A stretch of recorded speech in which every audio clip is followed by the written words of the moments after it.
Welcome back to Sweet Science Boxing and MMA here in Hawthorne, California. I'm Chris, your boxing enthusiast, and with me again, I haven't gotten to do this intro in a long time. Yeah, it's been a while. It's been a while, right? Professional boxing coach and insider, creator, owner of Sweet Science Boxing and MMA, my coach and very good friend, Coach Marco Trejo. Hey, what's going on, guys? Welcome back, man. Nice to be back. I know, glad to have you back. It's been busy. Busy couple weeks training, but I know. It's kind of weird to say, but I missed you. yeah, I missed you. You know, can I say that without it sounding too creepy? Yeah, I missed you a little bit. Okay, a little bit. I missed you a little bit.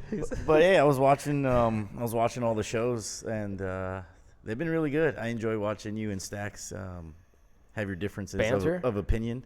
We don't have very many. Do we have a lot of differences of opinion? I think we do, bro. Do we? Yeah, man. Honestly, I think we do. But that I never thought it was that different. You think you know it all, so it's all right though. I do know quite a bit. That's why I have a show. I'm just kidding. It's because YouTube lets anybody do it these days. yeah, that's exactly. probably why. You ain't that famous, fool. I know exactly. I'm not. But the gentleman on the end is much more famous than me. That's right. To my far left, we have Saul the Beast Sanchez. Welcome to Beat the Count. Thank you. 11-0, 6 KOs, right? Yeah. 11-0, 6 KOs, and you fight for Thompson Boxing Promotions. Yeah. So we get to see you quite a bit out in Ontario and some of the other places. In Corona, okay. Sometimes Sacramento. Sometimes in Sacramento. Yeah. Have you fought in Northern Cali yet? No. Not yet, right? Hopefully this year I want to try something different. That's right. Have all your fights been in California? Yeah. Yeah, so far. So good. I should ask you, how's the hand, by the way? So as background for those of you listening, if you haven't checked out Saul's last fight, you can check it out on Thompson Boxing's YouTube page and also on their Facebook. It was from October I don't remember, like October 19th? Yeah. Okay. And that one was in Ontario, California. Yeah, the DoubleTree. You guys, man, that was just a good old-fashioned dust-up. I don't even know what to call it, man. Like, barn burner, man. Yeah, that was, Exactly. I don't know, man. But so you guys were getting heated. Mm-hmm. And what happened? So sometime in the 6th round, can you describe what happened? And the last 10 seconds of the 6th round, like I felt like a pain in my pinky. And the next round, the 7th round, I think it was in the middle of the 7th round. Okay. Like I threw a hook and freaking like I felt the pain real bad, and then that's when I went in the corner, but like I couldn't throw it no more. That's why I was like kind of like boxing more the last 7th and 8th round. Yeah, So I noticed that you were using a lot of movement, right? Yeah, I was moving a lot and just using my right hand. But the last round, like, I kind of like like sucked it up, like and I just used it. So And afterwards, it was broken. yeah, it was because I Okay. went to take X-rays and stuff. So you had to take some time off training. You had to do all that kind of stuff. Yeah, for like 2 months around there. 2 months you Yeah. couldn't throw the hand. I rather just rest it. So did you just relax for that 2 months, or were you still training but doing other things? I was running just a little bit, not Just not a staying lot. fit, Yeah. just staying in shape. Yeah. And you fight at bantamweight normally, Yeah, so 118 pounds. Yeah. And that fight was at bantamweight. Yeah, 118. But we were talking actually before we jumped on here. You had mentioned that you took a fight at like 123, was it? And 124. Yeah, around there. that was the fight before June. in It was June. yeah. And that was your rationale behind doing that was just to stay active. Is that the idea, or No. Actually, it was in August in Corona, right? Okay. And that was just so you could stay active and get the rounds and do that kind of stuff. Yeah. So you're having trouble finding an opponent 118, so you said I'll just go up to. Yeah. The guy couldn't make 118. He said. Oh, okay. So he was he was contracted for 118. Uh-huh. He couldn't make the weight though. Yeah. So Okay. it was okay. It's just a fight at 124 around there. Okay. So you didn't feel a big difference in that fight in terms of like his size or your size? No, it felt the same. It felt the same. Yeah, I felt more stronger though because like I didn't get to lose the last pounds. I got Like you. I usually fight at 118. And go ahead. Man, and the guy he fought in that last fight, Luis Ortiz, we were talking about it before we went on the air. This kid, his record doesn't really speak to the volumes of the type of opponents that he's faced. I know when he came up against Saul, I think he had lost like his last 3 fights or whatever, but he had gone up against opponents that were like 29-0, including Brandon Figueroa, Christian Cardo, and somebody else. And I mean, that was an absolute war there at in Ontario at the DoubleTree. To me personally, I've seen Saul fight from the beginning. It was probably one of his toughest fights that he had, and he pulled it off. He came through. Showed what he was made of, because like you said, at the end of the 6th round, breaking that pinky, and then having to fight the 7th and 8th round with the broken pinky, he put his boxing skills to the test, and he was able to come away with the victory. Yeah, and there it is right there. So you could see your opponent in that fight where you broke your pinky had fought Brandon Figueroa, who at the time was 11-0, Christian Cardo, who at the time was 12-0, Antonio Vargas, who was 5-0, and then of course you at the time 10-0. Yeah. And then look at that. He went against Mario Hernandez, who was 8-0, and he beat Mario. And got the win. Yeah, he ended up beating Mario. And this was on the most recent, right, Thompson Boxing card in Ontario. Yeah. So it was, the guy's tough. Yeah. The guy's been in there with some pretty experienced fighters. It's awkward too. And he has a winning record. Yeah. He was switching a lot, actually, going to southpaw, doing all that kind of stuff. Yeah. He was switching back and forth a lot. Did the switching bother you? Yeah, a little bit, but I just use like my right hand more when they turn lefty. Yeah. Like instead of the jab, I like throw the right straight. Okay. It just catches him. But. And you train out in Indio, correct, with Joel Diaz? Yeah. And how's training out there for you, guy? It's good. Like they get me ready. I like it because it's lonely out there, and I get to focus. Like we stay away from everything. So. Your brother, does he also train with Joel? Yeah. So your brother Emilio is, I think, 13-1. He fights for Golden Boy. Yeah, he fights for. Yeah, he fights for Golden Boy as well. So you come from a boxing family. Yeah, just me and him, we box. Oh, okay. Yeah. And you guys have been boxing since you were children. Yeah, I was 8. I started when I was 8, and I think he started when he was like 12. Okay. Yeah. So. Okay. And he's like 3 years older than you. Right? Yeah. So you guys started about the same time, give or take. I started a year after. Like I was watching him the whole time for like a year. Like I would go to the gym and just watch him, train and watch him for like a whole year. So like I knew what to do when I started. So the coach was pretty impressive when I started. And what got you into boxing? What got you and your brother into boxing?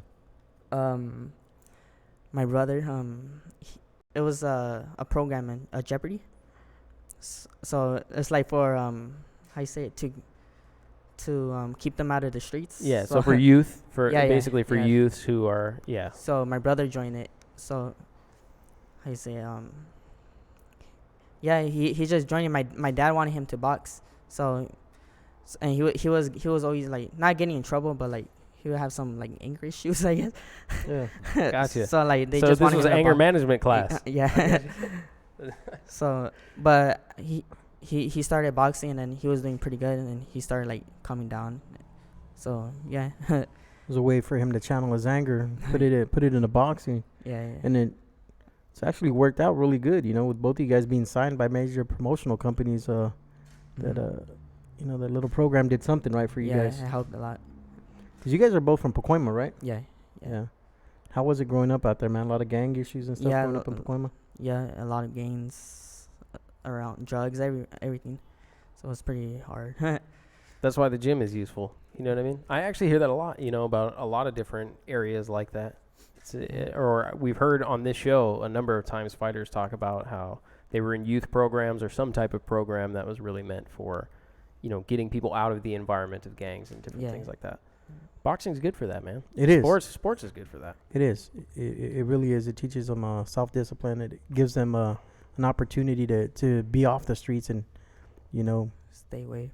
Exactly. Yeah. Putting their focus somewhere else instead of focusing on the gangs or focusing on being in the streets, Their focus goes into the gym. So it's it's a good outlet for a lot of people, not just in that area, but, around the world, Coach, you have a little bit of experience with coaching kids and stuff in here, right?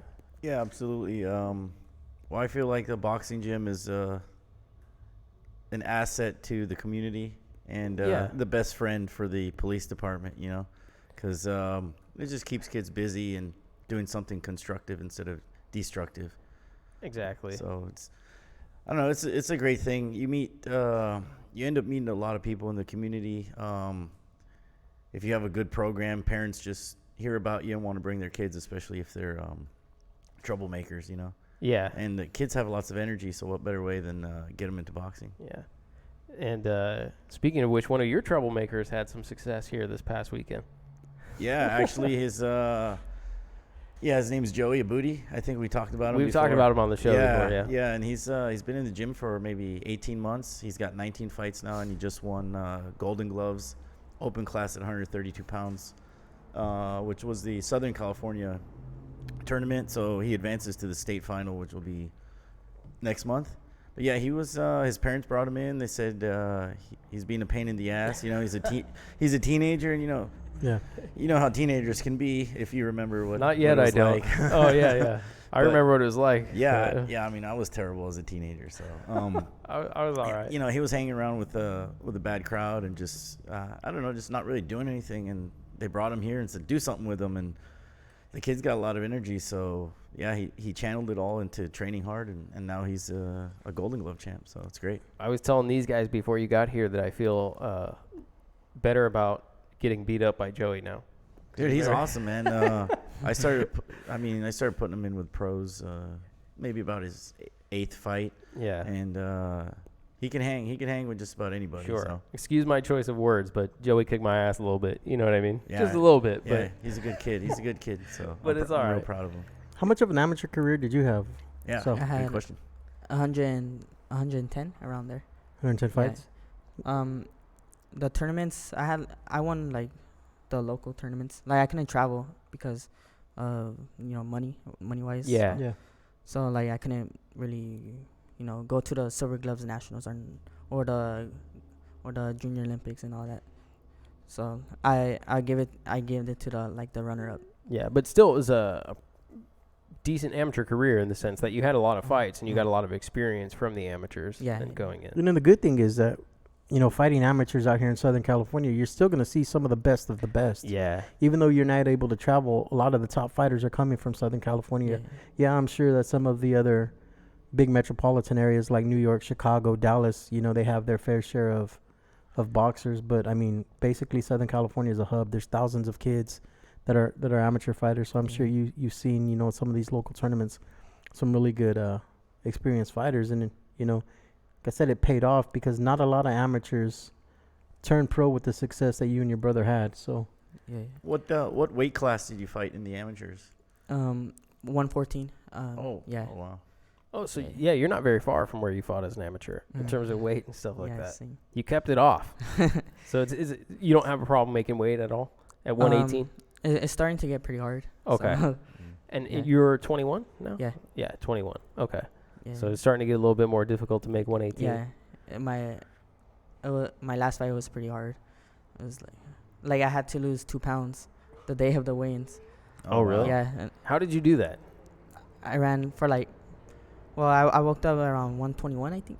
Okay. So I got scared. So I called Joel and he told me just to run for 30 minutes and then that's it. So I ran for 30 minutes and I lost 1.5 pounds. And then after that I just relaxed and I just spit the rest. So okay. And then at that point in time, did you feel it in the fight too? So having expended all that extra energy and the things to get that weight off, when you're in the fight, did you feel as though you were lethargic or did it not really manifest in that way? No, I felt normal. You felt normal in the fight? Felt good in the I felt fight? strong, yeah. Speaking of feeling strong, so in that last fight in particular, because, I've only been talking with you for about an hour or something now. You seem like a very humble, respectable guy. There was some what I'll refer to as machismo coming out in that fight because you guys were getting in these heated exchanges, right? And there were points in time where you could see that you were, visibly like, all right, fine, then let's go. If this is what's going to happen, then let's go. Is that something that just comes out of you in the fight, or is that as you're sparring and training, is that what your personality is like, or do you feel like it just triggered it, something happened? Like during the fight when... What do you mean, like during the fight, for instance, you guys would get in heated exchanges, and you could see that then you would start throwing straight, type right hand leads, and you kind of, flex for lack of a better term. Like you would flex and be like, "Come on," I like it. Just pumps I pump myself up. So you just do you do that in sparring and in training and stuff like that too, or is it really just sometimes? Yeah. Yes. Okay. So we got some people chiming in here. Yeah. You got Alma Torres telling you go Sal. Yeah. Stacks you. looking a little thinner. Is he working out? We got Boxeo on here coming at Stacks. And then Nancy Rodriguez, the PR from the WBC, says Saul's always been one of my favorite prospects. Oh, Nancy. Yeah, he Thank says you. I see him going far, and hopefully in the future he can come to the WBC office. So we can set something up where you can go do like a Facebook Live or something there at the WBC office as well. So Yeah, that'd be cool. exactly. Thank you. So your manager is out of Sacramento, correct? In San Francisco. San Francisco. Yeah, Steve Martini. Steve Martini. Yeah. And how did you hook up with Steve? Joel. Oh, through Joel. Yeah. Through Joel Yeah, Diaz. Yeah. Well, how did you hook up with Joel, actually? So how did you land on Joel his- Diaz? Toño, his brother, Mm-hmm. Toño Diaz. I knew him since I was amateur since I started boxing. Okay. So yeah, we would travel to like the little tournaments. We would go to tournaments together. So like I knew him, and then he just wanted me to go train with him. So Did you ever, I gave them a call. did you ever fight at the Desert Showdown? Yeah. Yeah. Yeah. Did you win Like, that? Yeah, 3 times. 3-time Desert Showdown. For people listening in, the Desert Showdown out here is probably one of the biggest Southern California tournaments. It's been moved recently. In the last few years, I think they moved it to Central California, to Fresno, I believe. But for the longest time, it was a big tournament out at Fantasy Springs, Yeah. where they take the amateurs. They call it the Desert Showdown. They'd fight out there at Fantasy Springs. So for you to win that 3 times, it's pretty damn good. I tell you that. I don't think they're having it anymore. They haven't had it in like 2 years. They did it up in Hanford last year, but it was maybe just a fraction of what it used to be. Not the same. No. Yeah, I can't remember. I think his name was Ralph, the guy who started the tournament. He passed away a few years ago, and from what I hear, the family decided not to continue doing the tournament, which is a shame because that was one of the best tournaments in the whole country. It brought fighters from all over the world actually to compete in that. So it's a loss for the amateurs in California to compete in that, but. Yeah, to win that is huge. I mean, that's just as good as any national right there. Exactly. So what made you decide to turn pro? We have the Olympics coming up next year, 2020. You'd be 21, 22 years old, maybe fighting in the Olympics. But what was your decision to turn pro from amateur? There's too many like politics in amateur. So like That's funny. like I couldn't make either way. I couldn't make it because they would like choose the fighters. Did they have their favorites? Yeah. Sometimes the scoring's off. Well, like It happens. Well, they also pick, right? yeah, they pick They also pick. Okay. like whoever has the most points and all that. I don't know. I don't really know anything about that. Yeah, so I think So. that's interesting because as a boxing fan or people who watch professional boxing, they probably think of professional boxing as having a tremendous amount of politics, right? But the truth is that amateur boxing has just as much, if not more, politics going on, right? In fact, something that came up, I think, on our first show, which The was Olympics. the AIBA and the IOC, the Olympics, the fact that they may not even have 2020 Olympics for boxing. And then we brought it up again in November when AIBA had their convention and they elected the leadership that they elected. Like the guy went uncontested. Rabinoff. Yeah, he went uncontested. Like they couldn't even find a credible person to run against him as the Exactly. president. And it's- and now we may not have boxing. It's in the back Olympics in this it's year. back in the news again. Yeah. The U.S. Department of Treasury has this guy as being a known heroin dealer Jeez. involved in organized crime, Involved in organized crime. right? yeah. And now they're threatening a Kazakhstan union that had put together a letter to the IOC, basically saying let us take over that for will AIBA. run. Yeah. Let us take over for AIBA. Let us handle these amateurs so we can get it into the Olympics. And now they're getting threatened by these organized criminals. They're getting threatened by these Russian criminals now. And basically they put a cease and desist letter to AIBA saying, you don't say anything to anybody, leave everything alone. We'll make our decision in June. Yeah. Which is the IOC, they being the IOC. I don't know if people, the casual fans that aren't involved in the everyday boxing circle understand the importance of Olympic boxing. It's not being brought to the mainstream. These stories are just now getting published in the USA Today and the Chicago Sun-Times and other outlets. But for years, the United States has had the greatest boxers that were amateurs turn professionals and make boxing what it is today, including Clarissa Shields, who's going to be fighting next month. She's a 2-time gold medalist. And for boxing to be left out, and not just the United States, but around the world. Yeah. You get fighters like Lomachenko, you get fighters like Triple G, you get Andre Ward, you get that whole class of the 80s. For years and years, boxing has been an important part of the Olympics, and for something like this to happen, it's a travesty. And hopefully Mauricio Suleiman, hopefully the WBA, the WBC, some of these sanctioning bodies can get together and talk to the Olympic Committee so they can continue to have this program, because what's going to happen is you're going to have amateur programs that are just they're going to go away, and you're going to have these kids on the street because they're going to be like, why the hell should I fight for? Some of these kids want to fight not to turn pro, but because they want to become Olympic stars. Here in Los Angeles, for instance, we have the Olympics in 2028, the Summer Olympics. It would be huge to have that program, that boxing program, out here in the hub of all of boxing right now, Southern California. And if it doesn't happen, it's sad, because as we know, we've talked in the last few weeks, there's a lot of competitors in Southern California that are going to try to make it to 2020, including some of these female boxers, so.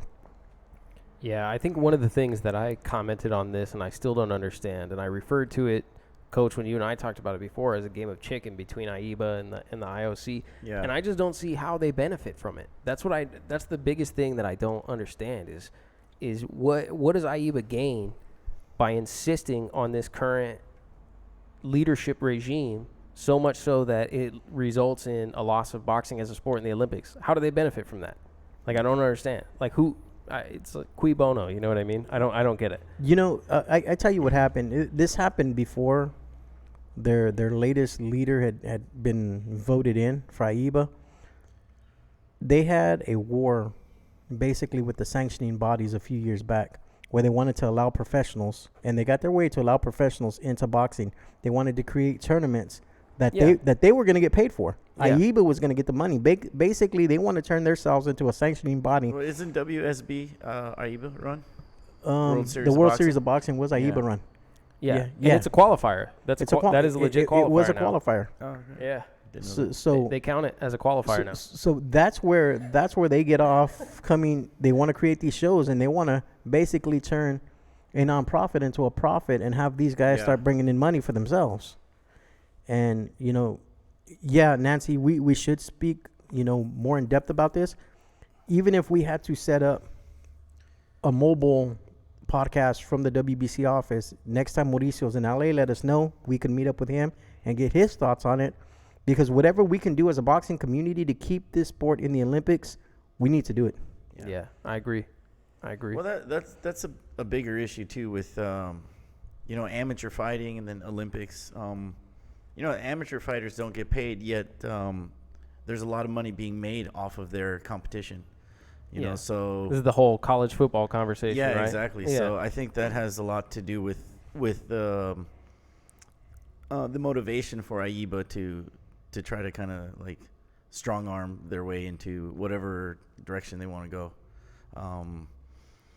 So I don't know. I think IOC has a big decision to make, obviously, but I can't see them just banning boxing. I can see AIBA kind of being falling apart. Yeah, I mean, I don't know about banning boxing, but the truth is, I don't know that at least excluding it for the year. They could exclude it for 2020 because I think the truth is it may be too late for another entity or organization to step in and say we can organize a tournament at this level between now and the 2020 Olympics. It's just kind of like if your announcement is in June, there's no time for anybody else to do this. You have you have kids that are still trying to make elite teams, and then as you guys know, they're not going to bring boxers from every country, so you have to have a certain amount of international qualifiers to take a handful of fighters in each weight division, whether female or male, to qualify.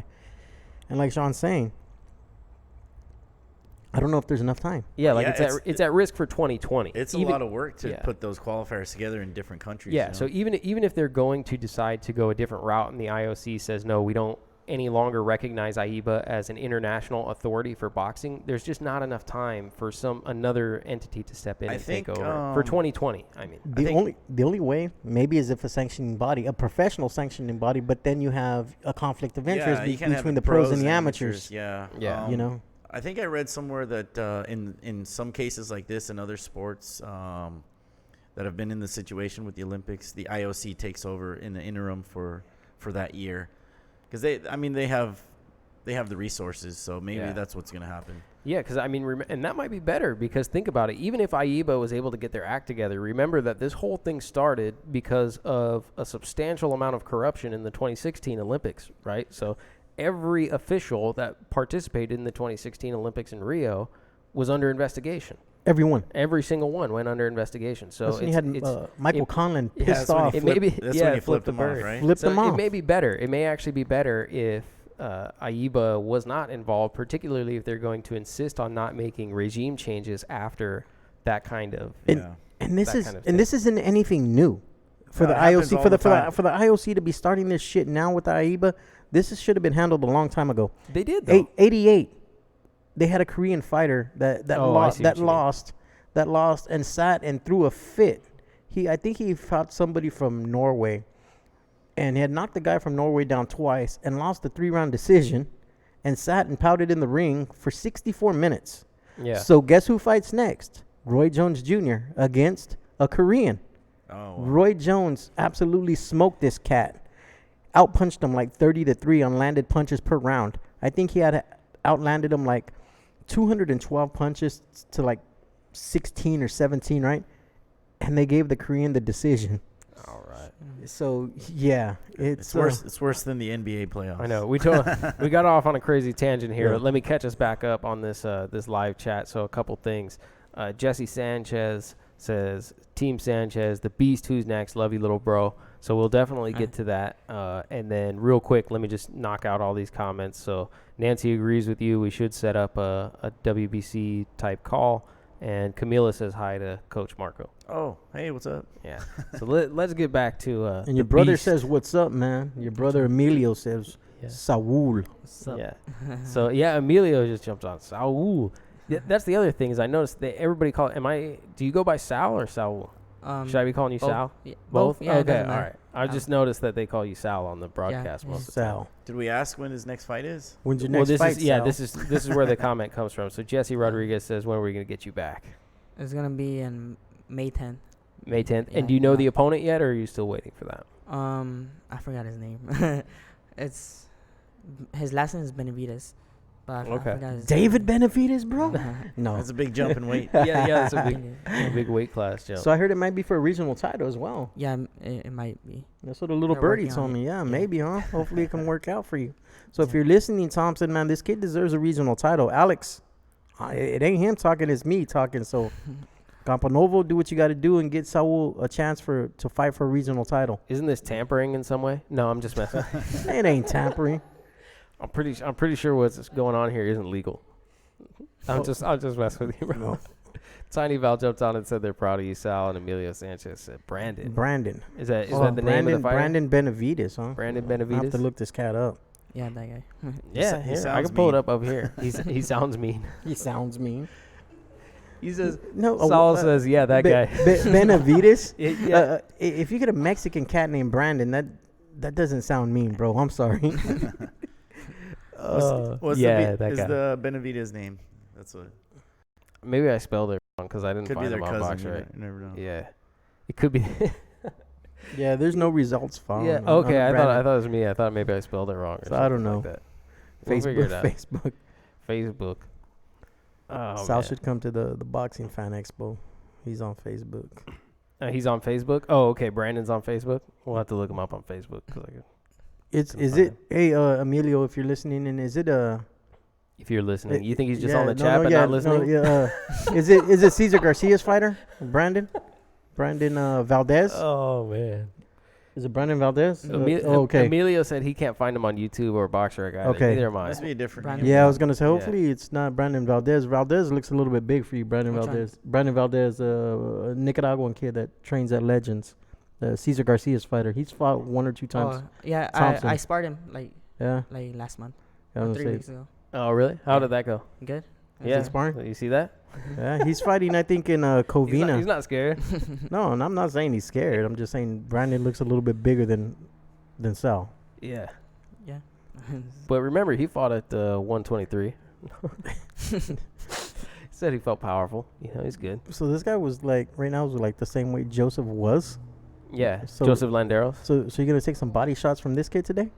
Ooh. She says no. Cynthia said no. Would you hit me in the body with the pad on? Yeah. Why he did it before? Yeah. So Yeah, I did. To my dismay. No. Well, we don't want him to hurt his hand though. Valdez On fights your in ribs. Pico Rivera.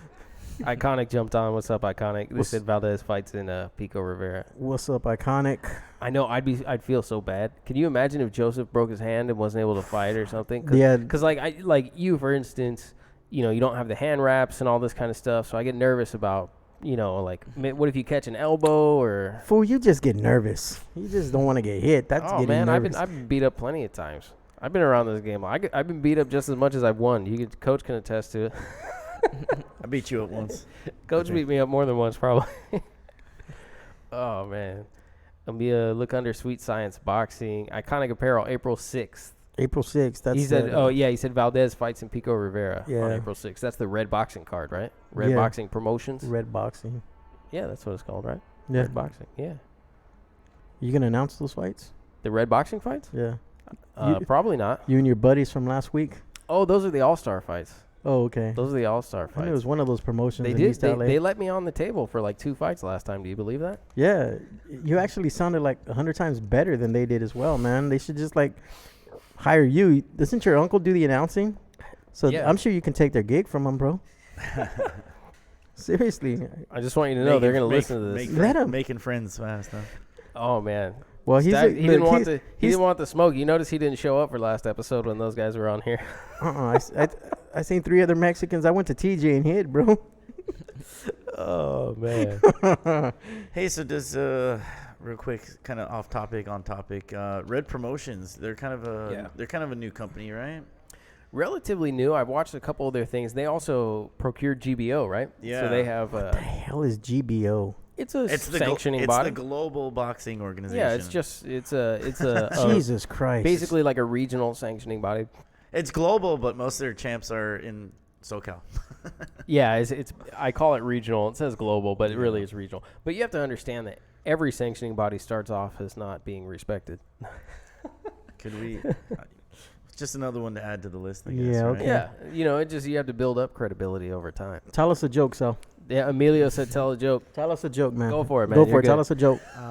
Nah. Yeah, go ahead, man. I Go ahead. can't. Yeah, you can, man. We're not on radio. Go ahead. Tell us a Nah. joke. It's because your mom's here, huh? PG-13. Yeah. He says, man, if his mom wasn't here, he would tell us a joke. So sorry, Emilio. Your mom's here. He's scared. But anyway, Se chinga. back to Red Boxing. I will say that they put a lot of production value into their stuff.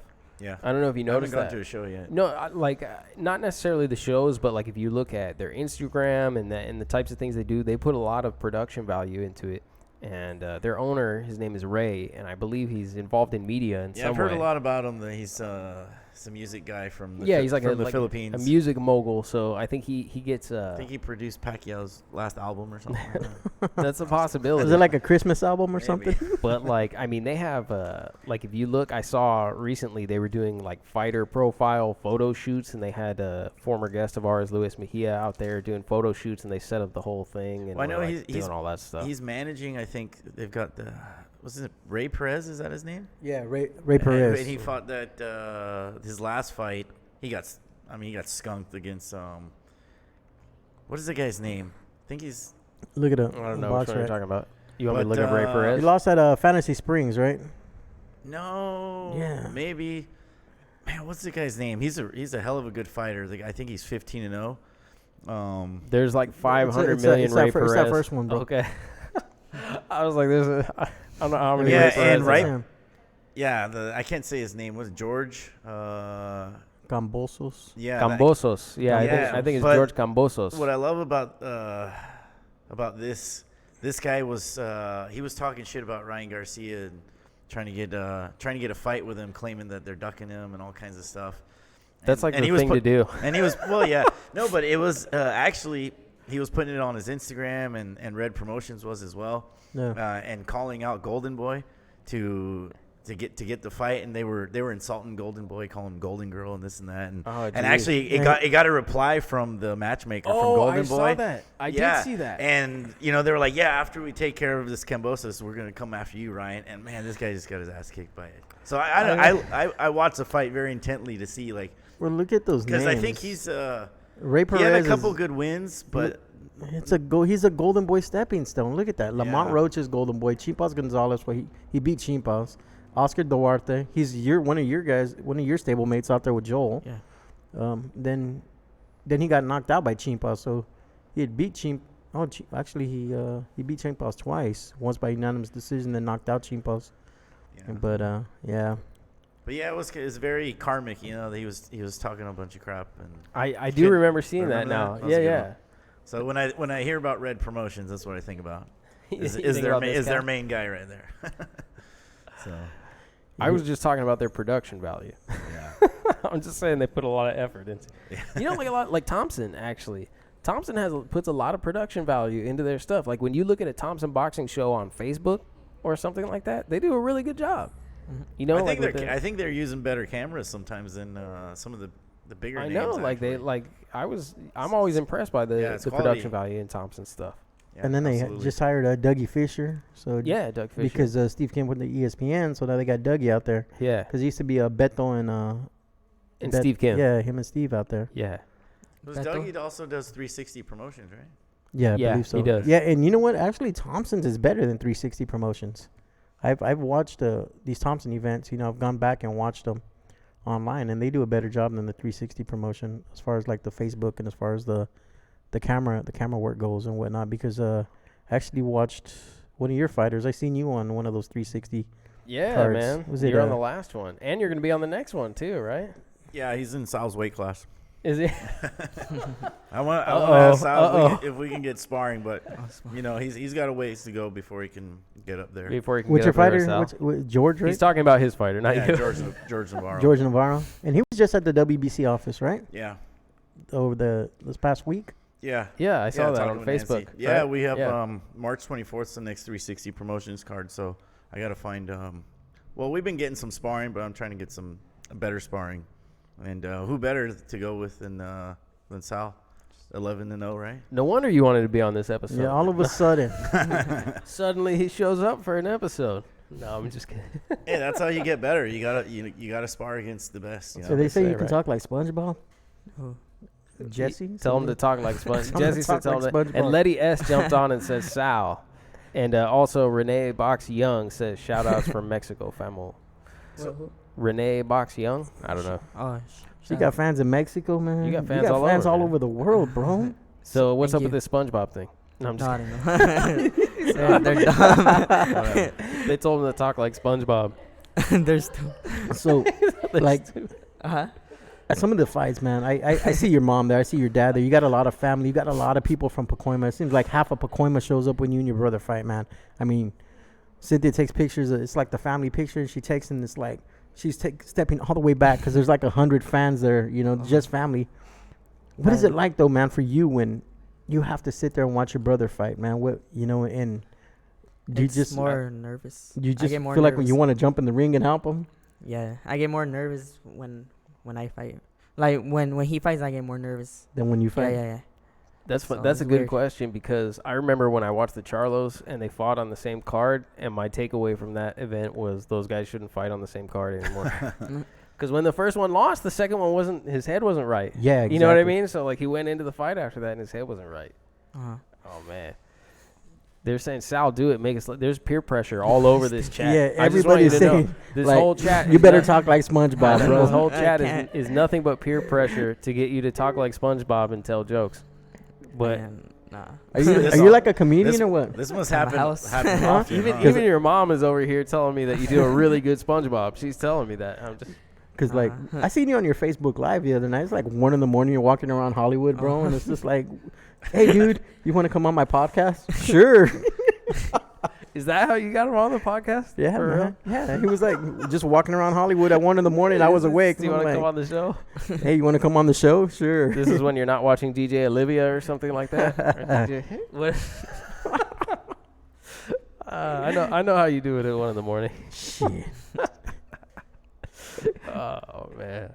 Man. Jeez. Did you watch any of these fights this weekend, by the way? Yeah, some of the fights. I watched the Showtime fights last night. Oh, you did? Yeah, those were some pretty good fights, man. Luis Ortiz and Christian Hammer. Did you just call him Christina Hammer? Oh my God. I was like, I called him Christina Hammer last night too. Christina Hammer. Christian Hammer. Christina Hammer held her own against Luis Ortiz last night. It's like Chris. Oh, that's man. Chris Everett, kind of. Yeah. Oh yeah. Or Christine Daniels or whatever. No, never mind. Did you watch the fights last night? Half of it. Half of it? The which one was it? The Lara? That one. Oh, the Lara one. Yeah. Yeah. What do you think of that one? Close fight, or did you? I stopped watching it around the 4th round. Around the 4th Yeah. round. The whole rest of the fight pretty much goes the same way. Yeah. I'm just It was a tough fight, man. I mean, no, it was very tough. It was an very tough. aggressive fighter that was, I would say, wasn't landing a high percentage of his punches, but he was aggressive and he was taking the fight to Lara, and Lara was landing the harder, cleaner counter shots, not as many punches as, Absolutely. Castano, and it was a tough fight. I had actually Castano winning by 2 rounds, and that's just my unofficial scorecard, of course, but I'm not mad at a draw either, Yeah, like it's hard to be mad at a draw, and this is what I was saying last week, and this fight's a really good example of it. Is to me one of the most difficult things to judge in boxing is when you have someone who is a very aggressive volume puncher, but they're not landing the most effective punches, and then you have someone who's a counter puncher that's landing at a much lower clip rate, but everything they're landing seems to do damage, right? Yeah. So you look at it, and it's kind of like the debate that we had about, how many triple G jabs equal one Canelo power punch, right? 10. Yeah, exactly. Yeah, there's no number, right? So as a judge, you look at it and you're kind of like, Yeah. and My how do I question know? is, how old is Lara now? I think it was 38, 36 or 38. 36. He's 36. And, But he's from Cuba, so he might be He 42. might be 50. Yeah. I feel like his. Is that true? So here's the thing. I read up on Facebook all the time cats saying that Luis Ortiz's real age is 50 years old. I believe it. Why would you believe that? There's no way a guy could compete at 50 years old in a heavyweight. Bernard Hopkins did. Well, not heavyweight. Not like that. Not Yeah, he's not heavyweight, heavyweight. To me, it sounds like absolute nonsense. Like people swear by it, but look it. I mean, he was on the same Cuban national team as Erislandy Lara, Yuri Ortiz Gamboa. He's on the same Cuban national, like all these cats. But and damn it, you got to realize how long were they amateurs Well, for they over there, turned- man? they turned all pro late. they did was fight amateurs until they all escaped emerged the island. on the international stage. They all emerged like between the years of 2002 and 2005. And I'm supposed to believe that they've been amateurs since 1989. maybe. That's what you expect. He's a 50-year-old man. The guy's been amateur since basically. Why wasn't he fighting at heavyweight back in the mid 1990s? Maybe his name was different back then. I don't know. Shit. No, but that doesn't change why he wasn't fighting or competing at that level. Like he just reached the international stage in his mid 30s. But you got to remember too, though. No, not just. He may have, and I tell you why.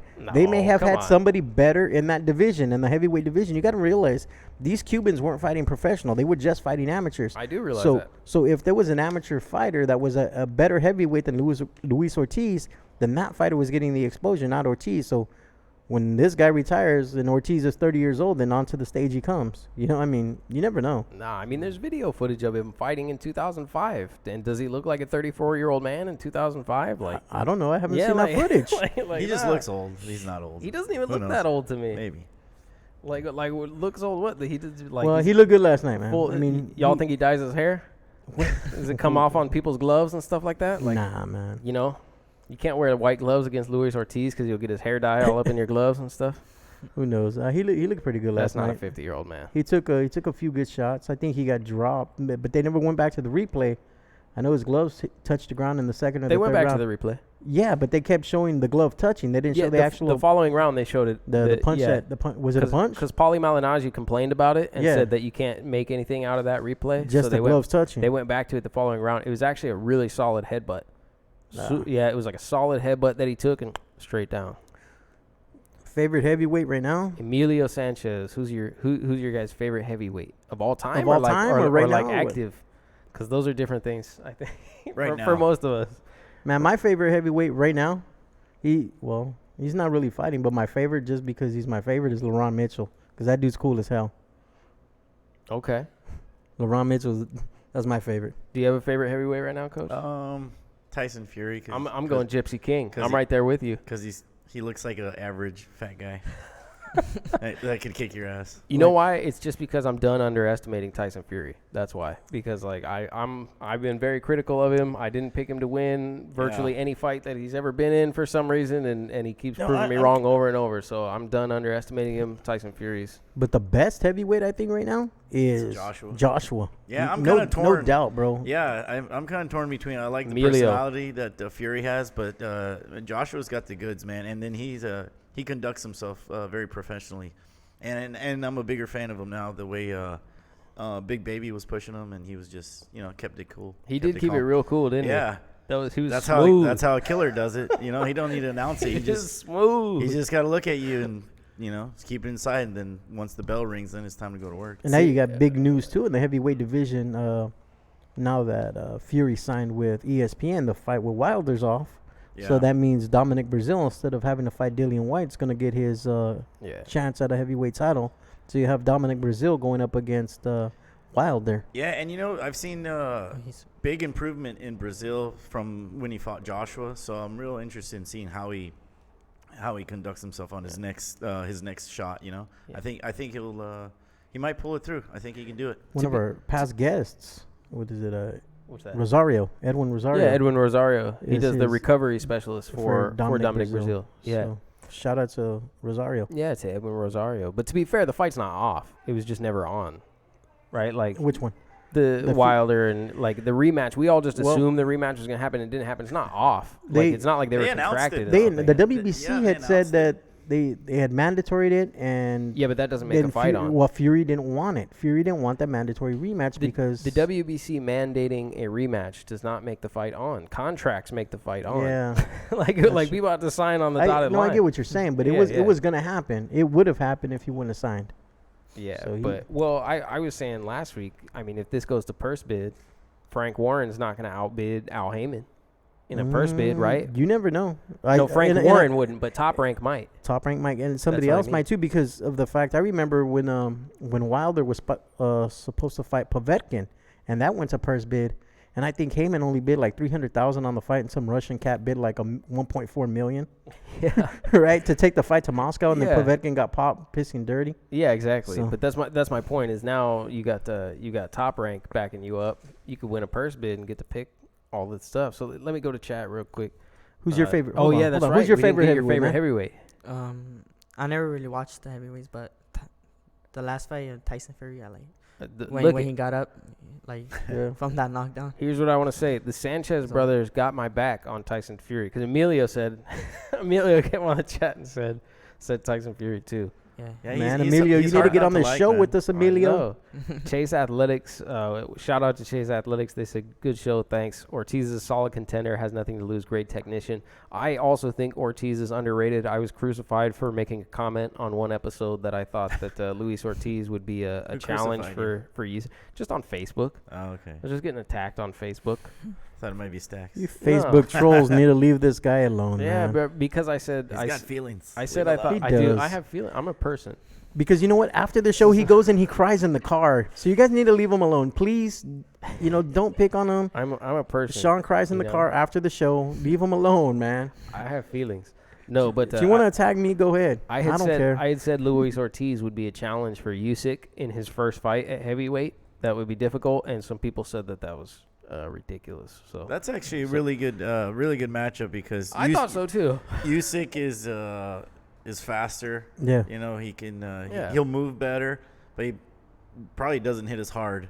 I think he can outbox Ortiz. Yeah, he can outbox Ortiz, but if he gets caught with one, then that'll level things Yeah. out. So my only point was that Luis Ortiz has clear advantages in that fight that his opponents don't. Usyk's opponents don't normally have. So Ortiz is stronger, right? Yeah. He's a much bigger man, and all these different things. There are advantages that Usyk's opponents don't normally have. That was all I was saying. So I think it would be a good matchup.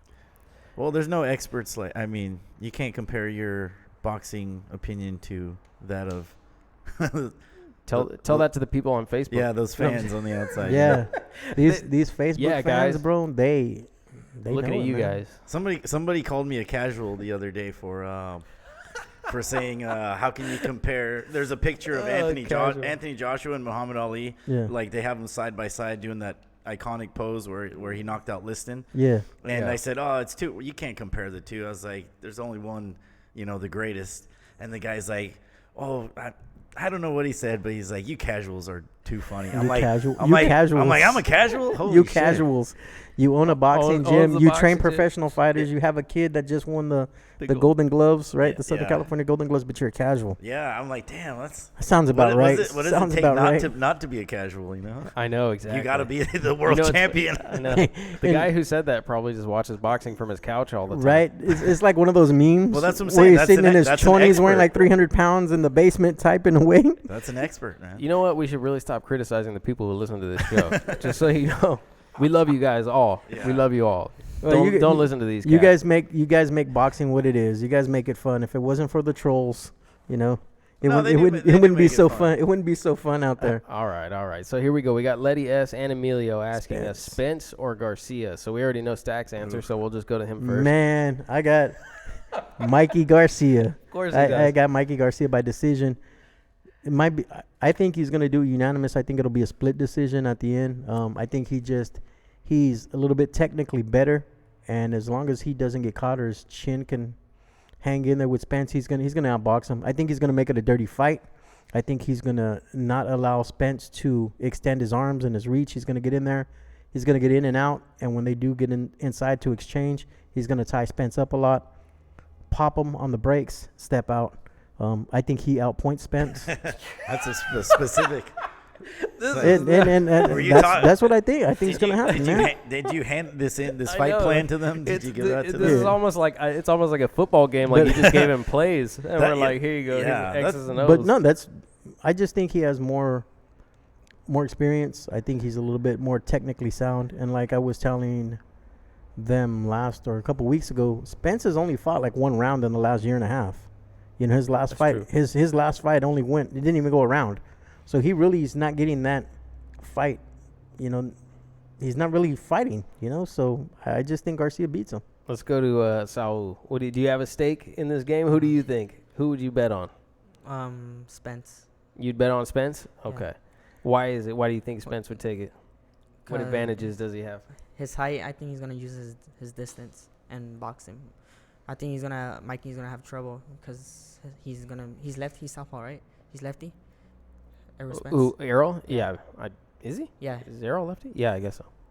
So I think he's gonna have trouble, and his height, His height. just his height, and he uses his jab good. It is a substantial height advantage when you Yeah. see it. Like when they first showed him side by side, I was like, damn. And I kind of felt the same way when I watched Jacob stand next to Canelo. Have you guys seen that face off? You're like, Yeah. man, he's like a head shorter than him, bro. Yeah, but Like, is he Canelo's standing got on a platform or something? Like, I saw a different picture, and then Canelo's pretty broad. He's got big shoulders. oh yeah, so no. I definitely. It's not the same, but I'm just saying that They're built different. The but yeah. difference seems to be like I don't think you realize how big the discrepancy is between the two men until you Yeah. actually see him standing like that, and you're like, wow, Errol is like quite Well, a bit bigger than Mikey. Yeah, as much as I like Garcia, and I give him props for taking the fight, I honestly think he's going to get knocked out. I think he's going to the guy's big and strong. He can box. To say that Mikey's technically a better boxer, okay, but how much more technically is he better than a guy who went to the Olympics, That's Errol Spence Errol is a very Spence is sound a boxer. really good boxer. Yeah, he's a talented boxer. And yes, Mikey's quick off the jab. He's going to try to close the distance. But is he an inside fighter? No. I don't think when he gets inside he'll be able to do damage. And I just see Spence just being too strong. If he gets hit, he's probably going to smile and punch him back a lot harder. That was the number one thing, right? So, and this Not is gonna hurt him. this is what I've said over and over. The one thing that will determine the outcome of this fight is how much Mikey can actually put on those shots. They have to be able to discourage Errol, right? Errol's a very big welterweight, and if those shots aren't meaningful enough to really discourage Errol and make him reevaluate distance and things like that, it's going to be a real long night for Mikey. So I tend to favor Spence as well. Emilio, get on here. What do you think? Boxeo jumped on and said Garcia majority decision. How much bigger is Kell Brook than Spence? Do you know, as far as height goes? No, I don't know from a height standpoint how much bigger he is. I can look it up though. Let me see. I'll pull it up. Just wondering there because I They're know almost the same size. the first few rounds of that Kell Brook fight, Brook was taking it to Spence, and then he got caught and then he got his face broke. got his face broke. And then he got his face broke. Yeah, exactly. You're exactly right. Then he got his face broke. All right, let's see. So Errol Spence Jr. is 5'9.5". Okay. So let's check out Kell Brook. You can just go down, and it shows where Yeah, you you're fought true. Kell Brook. I could scroll down. I think that would be easier. Thank you, Mr. IT man. I appreciate it. There you go. Kell Brook. That's how BoxRec works. Keeps That's how everybody, box rate. everybody you fight is on there. 5'9". Emilio and I are on the same page here. He's got Spence. He's strong. Does a 147-pound puncher. Stacks is shaking his head. No, He's already shaking his head. All right, here we go. Let's see. He's half inch shorter, so not too. Yeah, so he's What a do little, they What do they have short. Mike? What do they have Mikey listed at 5'4"? I don't know, man. No, you're gonna have to. I'm look gonna have him to up. type him in. That's not that. I can't scroll down on that one. No. You know what I could have done though? I could hit the back button and what's then it? scroll down. I'm just. And why didn't you? Oh man, why didn't you then? You're right. You're right about that. Mikey is 5'6", so Errol's got 3.5, almost 4 inches of height on him. Not to say I didn't check the reach. 5-inch reach, I believe. Yeah. So he's quite a bit bigger, man. yeah. But you know the word is Mikey's one of the hardest punchers out there. So maybe he can. Maybe he can test that beard. I don't see that happening. No. I'm going for Mikey, but I don't see him hurting Spence. Yeah, well, if he can't hurt Spence, then what's he gonna do? You know, Yeah, Spence is exactly gonna my point. He's gonna be in front of him the whole night. Gonna beat him the way throwing Pacquiao beat De La Hoya. Well, De La Hoya was How really, much really old. how much That of a was his favorite? last How much of a fight. favorite was De La Hoya going into the fight? He was Spence hurt. is in his prime. Those are very different because first of all, he hurt De La Hoya a bunch. I don't know what fight you're watching. But he hurt him plenty. So it's like. But it was from the onslaught of punches, not necessarily a one punch that hurt. Yeah, De La well, Hoya. Mikey doesn't throw combinations like that. Like he's not. That's not Mikey's style. You know what I mean? But you hope Mikey wins. Emilio said he hoped Mikey wins. I can appreciate that. I've said it. I hope he wins too. Yeah, 2 shows in a row, 3 shows in a row. He's daring to be great. You know, he's daring. This is a legacy fight. This fight is about legacy. This is about a man who wants to be remembered. You know, if he can pull it off, and I think that's huge. Badass. Yeah, like that's cool. Yeah, if he can pull it off, it'll be one of the biggest. I don't know if he pulls it off. Is it an upset? Man, if he pulls it off, I think so. I'd land back Sunday morning at 8 o'clock. We're doing like a 9 a.m. show, dude. I'm like waking your ass up. If he wins, I'm calling you the night before and say, "Are you flying into LAX? Because you will not make it here by 9 from there." No, then I'm flying into LAX. The closer we get to this fight, do you think this fight is comparable to Triple G and Canelo's fight as far as excitement? I mean, there's a lot of.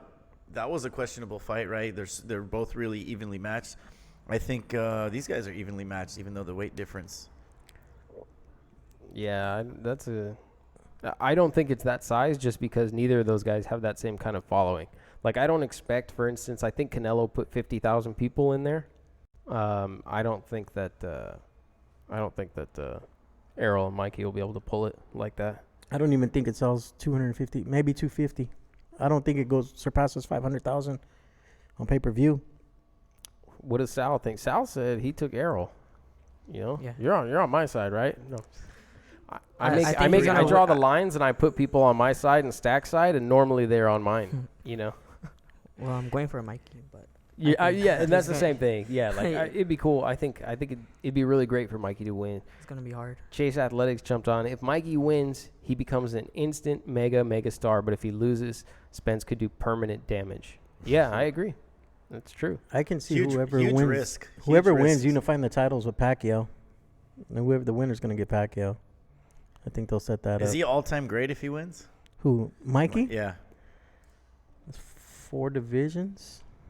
I don't know if I'd say all-time great yet. I mean, Well, he's definitely number. he's definitely not retiring. To me, he'd be definitely the number one pound. pound for pound. Oh yeah. If he can beat Spence, he'd definitely be the number 1 pound for pound. But But why? why? Letty says, but why? But why? I think you explained it a little bit, but you can elaborate on why you think Errol will take it over Mikey. So you mentioned, for instance, the height advantage, the distance, using distance, boxing. Right. He's just gonna box and He's just keep gonna his distance. stay on the Yeah, outside. yeah. You think? He's not gonna allow him to get inside. Who's this girl, Letty? Is she related to your sister's cousin or something? Letty S. Somebody named Letty. My sister, I think. That's your sister? Yeah. Sanchez, right? I guess I just see Letty S. on Letty here. S. Letty S. I'm gonna guess yes. Let me see. No, I can't see. Can I get? Yeah, you can see. The picture's tiny though, so it's hard to tell. It is. You think it's your sister? Well, I don't know. You think you have a sister named Letty? It's No, it's on Facebook. No, it's on YouTube. YouTube. It's on YouTube. Oh, it's her. My Yeah. mom's saying it. My mom's saying. So, because it's your sister, you better do what your sister tells you and talk like SpongeBob, bro. Is she your older sister or younger sister? My older sister. Oh, okay. Then talk like SpongeBob. Yeah, SpongeBob it is. SpongeBob, you got to do it, man. Let's go. Come on. Hey, Nah, don't peer pressure the guests, man. You know what I mean? This is why people. I'm gonna talk to you after the show.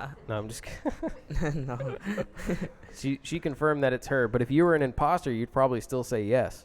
So I can't take the word of the person who's on there. You know what I mean? But I believe you. I'm just kidding. She said, "Dummy, I'm your sister." Boxeo said Mikey was able to drop Bunny and get inside, and Bunny is just as tall or taller than Spence. You can't compare Easter Yeah, Bunny I know. to Earl Spence. Sorry. Those are not Yeah. the same caliber of fighter, brother. I'd hate to tell you. But who does my mom go for, Spence or Garcia? What, Garcia? She goes for Garcia, but do you think he'll win though? Nope. She said yes. She said your mom goes for Garcia, and she said yes. She thinks he'll win. So there it is. Oh man, man, we got into the big ones already. Hey, I wanted to ask you guys about this while we were up here. We were talking about the fights from this weekend, and one of the people who fought this weekend was Anthony Sims Jr. We didn't talk about this on the air right yet. Did I ask about Anthony? So you know who Anthony Sims is? No. Okay, so he's an American. He's like 17-0. He fights for Matchroom. I think he's Floyd Mayweather's cousin. But like he has some talent, and he's been doing a lot of winning on DAZN recently. So he fought last night, but he's also, there's this really good card where a Thompson Boxing, Danny Roman is going to be unifying with TJ Doheny at the Forum, and also Jesse Vargas is on that card. Also Sorung Visai versus Estrada rematch is on that card. So there's like a lot of good fights on that card. Diego Pacheco. Yeah, Diego Pacheco. Anyways, Anthony Sims Jr. is literally on the flyer for this card, and his next fight, which is in April, is being promoted before he even steps in the ring against the guy last night. Oh, wow. What do you think about that? I thought that I'd never seen anything like that. Well, how good was his opponent? I guess it depends on that. Let's pull it up. I mean, You know, but you really, don't- you think it depends on that? Like, Yeah, you don't want to look past your opponent, but sometimes Never look past your opponent, bro. Never look But past what, your I opponent. think these are called tune-up fights. look at, he was 28, 21, and 3. I think Coach That's a goes, good I guess. you So never. he know. was He was fighting this cat last night, but they already had, for a week before that, they made flyers for him fighting at the Forum on like April 21st against somebody else. Hey, I told you I had seen that a few weeks ago, man. So, probably about a month ago, Christian Carter was fighting on one of Michelle Rosado's fight cards in Philly, right? Like Philly fights or something, and he was headlining it. Mhm. Well, they had already made the posters for him to fight on the Tevin Farmer card Yeah. in Philly, right? And Christian gets knocked out and has to get taken out on a stretcher. Oh wow. So, like, I don't think he's going to be fighting on that Tevin Farmer card. This is so peculiar. You just don't do that. You don't look past your opponent or No. start plastering the face of yourself Yeah. on an upcoming fight poster. And- You and just I don't do it, man. And I don't think That's it's so bad much. karma, bro. It's not the fighter. It's the people around him. Is PR or Well, management. no. Yeah, whatever, I don't you think know? Anthony Sims Jr. is responsible for this, but I think that it seems somewhat irresponsible of Matchroom or DAZN or Yeah, absolutely. whoever's putting that out there. Absolutely. Like, can you at least let him like show some respect to his opponent? Like Wait the guy. wait till They're right after completely- the decision comes out, or the what happens with the fight.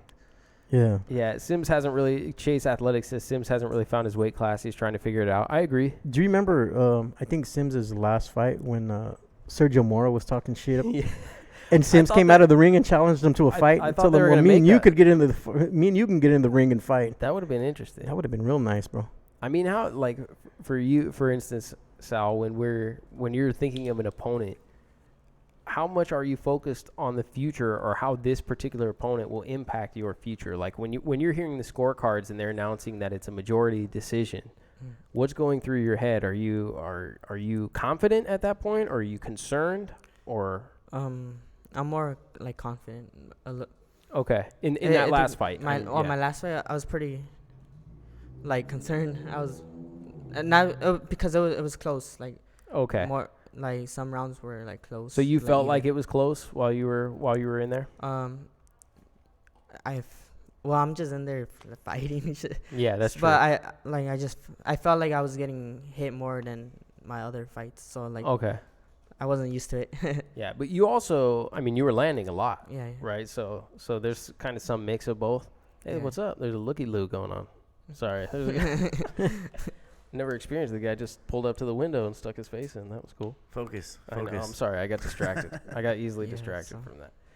So there was some concern because okay, this guy's landed more punches on me, but at the same time, you're confident because you've done some damage in that fight and stuff too. Yeah. Yeah. And what are the plans for? So obviously we talked about the fight for 2019, but you've also said that you're getting less comfortable at this weight class. What are the plans for the rest of 2019? Do you feel like you're going to stay at bantamweight? Do you want to go up, or what are your goals? I should say for this year. Or is it more just focus on that next? I'm next gonna fight? stay in bantamweight for a while. Okay. Yeah. We're trying to get a little small title in May. The regional title. Yeah, that. Yeah. So and after that, hopefully, next year, the beginning of next year, we're looking for at least in the top 15 rankings. Cool. Trying to get Yeah, in that top yeah. 15, crack that top 15. Yeah. That's cool, man. Out of all the bouts, man, the WBA, WBO, WBC, what for a boxer and for you, because there's no other boxers here right now, Mm-hmm. what title do you think is the most distinguished belt out of all of them? I like the WBC. The green belt? Yeah, I like that one. Yeah. Not just because we said you could get an interview with the WBC later. No, I'm just kidding. He's like, yeah, the WBC, that one's good. I seen that, Letty. You can't retract Yeah, it you now. can't You can't retract retract your it now. message. We seen it, Letty. When is Ryan gonna fight a real opponent? Unless you retracted it. Don't. Yeah, that's it.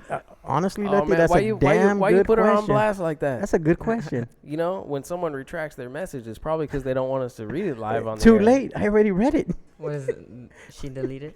Yeah, she deleted it.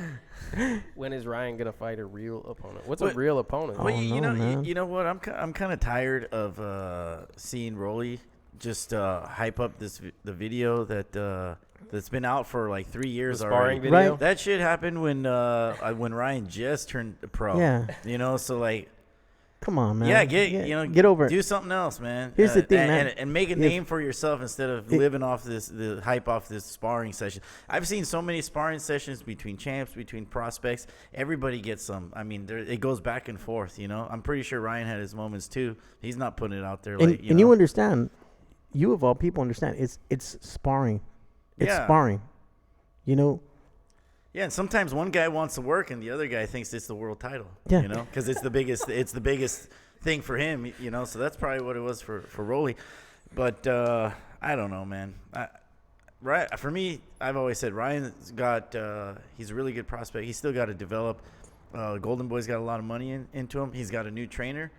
They're gonna do what promoters do, which is develop a fighter. You know, I don't think he needs to fight anybody really significant for at least another year and a half to 2 years at the most. yeah.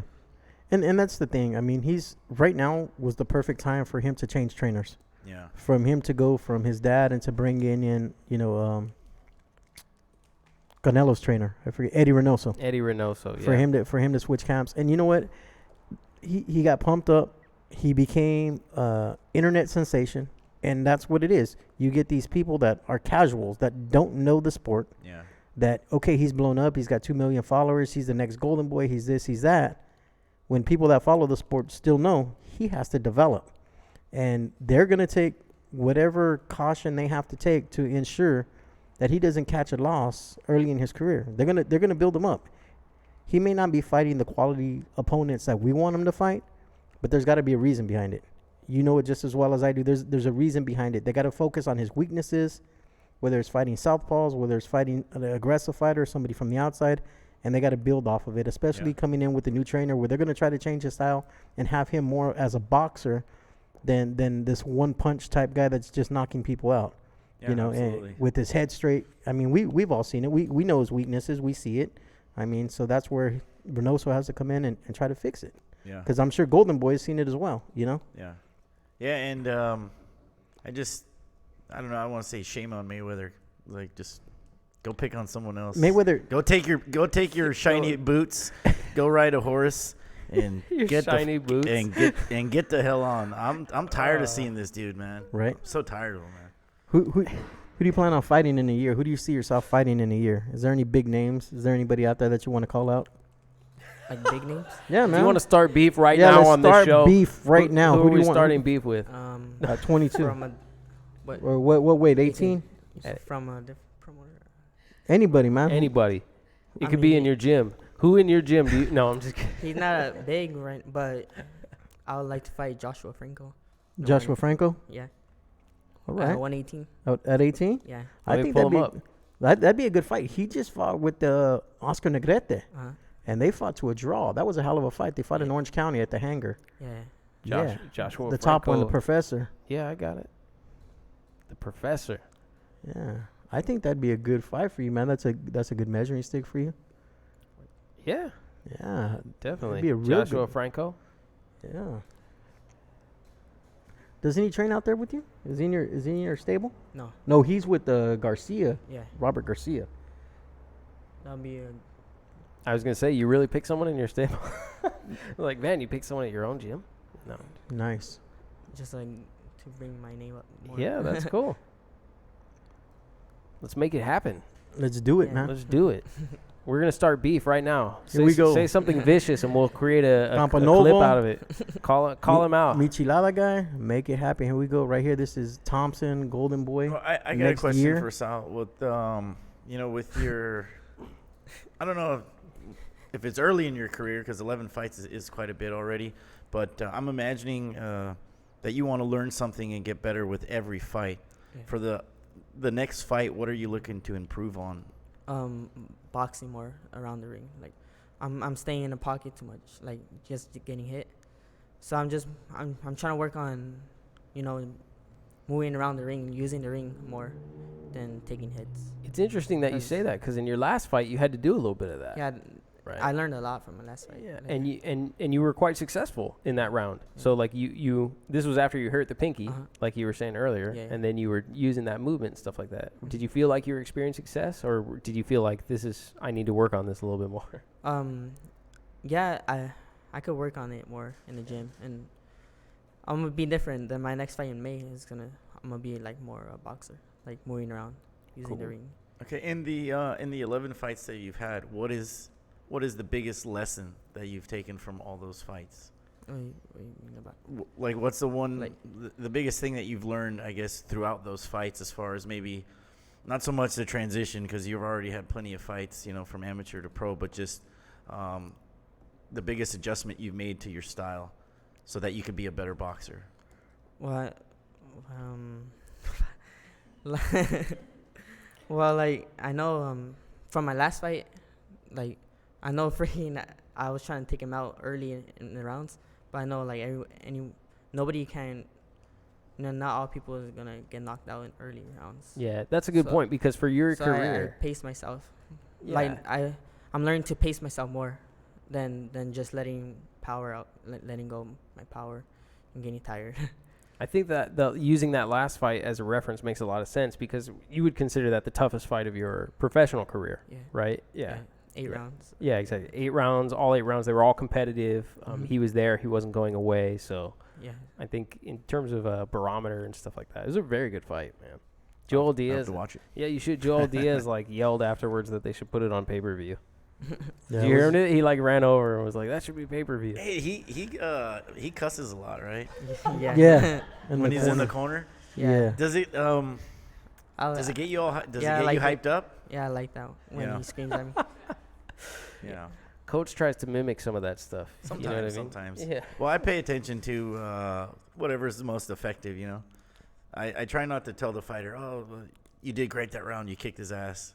I tell him, oh, that was, you know, most of the time I tell him that was close, but you could have did better, you know. So I think if you get too comfortable in the ring, then that's when you might mess up, you know. Yeah. You got to stay sharp the whole time and just keep pushing, you know, to do better every round. So as a coach, as a professional, you know, as a coach that's coaching professional fighters, amateur fighters, what style do you have? Because I know different trainers have different styles. Some try to actually coach and make adjustments in the corner. I've seen other people that it's plan A, plan B. You know, plan A is not working. We need to switch to plan B and not necessarily try to coach. But I've seen other people that actually try to go in there and do coaching in between rounds. What type of style do you have? Well, I try to make my fighters more boxer punchers with a little bit of counter punching. Not too much movement. I think, you know, if you're on your bicycle too much, you're not busy actually throwing punches. So I like to make them boxer punchers. But in between the rounds, I try to give them at least one or two specific instructions, what they need to be doing, and then plus motivation. You know, that's a big thing. If the fighter's good, if he's got a good skill set, try not to load him up with too much. Just go out there and do your thing, you know. But yeah, try to get him motivated. But if I see them they're lacking in something after one or two rounds, then I just try to point that out and say, you got to make adjustment on this. Do you ever see a weakness in your fighters' opponents that you just know, okay, this is going to work? You need to go out there and do this because this is going to work, and then it happened? Yeah. If you can get enough video and watch enough rounds, you can see a weakness in any fighter. No, I'm talking about like during the fight. Like that happened with us once, actually. Like say during the fight, you see a weakness in your fighter's opponent. Not before where you can watch video, but you're in the fight, you're in the second or the third round, and then the first two rounds you just notice something. Yeah, absolutely. I mean, you can see them. Maybe they're moving to one side most of the time, or they're trying to set up a punch, and they're focusing too much on trying to set up that one punch, so they're going to forget about some other things. You might be able to catch them on with a certain counter. So, yeah, absolutely. I think that's the job of the coach. You got to not so much look at what your guy is doing right or wrong, but you got to see what the other guy's doing right or wrong, and then get your guy, just go out there and capitalize on that. There was some old school Bushido mess going on here one time where a guy came in and wanted to challenge people at the gym. I don't know if you remember that, but was I here? Yeah. So he came in. This was years ago, like when I was in my 20s. This is probably like 10 years ago or something like that. But the dude came in and was like, "I want to spar the best guy that you have here." And coach was like, "I don't know about that. You could spar Chris." Oh shit! Did I say that? No, you were just like, you have to spar him first because you're like, yeah, I don't know about it. So you told him he had to spar me first. And in the first round, the dude was much taller than me and much heavier than me, like much taller than me, overhead taller than me. And I'm not equipped to deal with that at the time. I probably still am not, but definitely at the time. So the guy was tuning me up in the first round, you know, just keeping me at the end of his jab basically, and I couldn't get inside. I was doing stupid stuff, lunging in, you know what I mean? Like, and you know, basically embarrassing coach. So anyways, at the end of the first round, when the round ended, he called me over. He's like, "What the hell are you doing? Stop lunging in like that." But you told me at that point in time that he was going to be susceptible to an overhand right, and you told me how to set it up. I don't know if you remember this, but I don't remember that. So he tells me, set up this overhand right this way because he's not looking for it, and it's going to. And I went out almost immediately in the second round and caught the guy with an overhand right, and he was really going hard, like he was trying to, you know, punish me in some way, you know what I mean? So I caught him with a proper overhand right, and then you know, busted his nose up, and I don't think he was used to that because, you know, like. And so, yeah, he stopped. He quit in the second round. Hell yeah. Good job, coach. Good job, Good job, coach. No way. I was getting beat up. I don't remember. I was getting beat up. Yeah. Yeah. He didn't come back after That's that. David and Goliath right there. Should put this story in the Bible. True story. That's Nice. a true story. Well, at least I helped you, so that's good. Yeah, I know. Emilio had a good question here, which was, so this was the first time you'd gone all 8 rounds in your last fight, right? And now, soon, I imagine you'll venture into beyond 8 rounds, like 10 rounders and things like that. My next fight should be 10 rounds. Okay.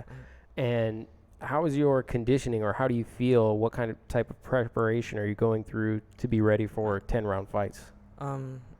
the same, but just work a little bit more harder. That's it. Like my last fight, I did all 8 rounds. My condition was well. It was good. So It was yeah, good. Yeah, At it the was end good. of 8, you felt like you could have kept going. Yeah.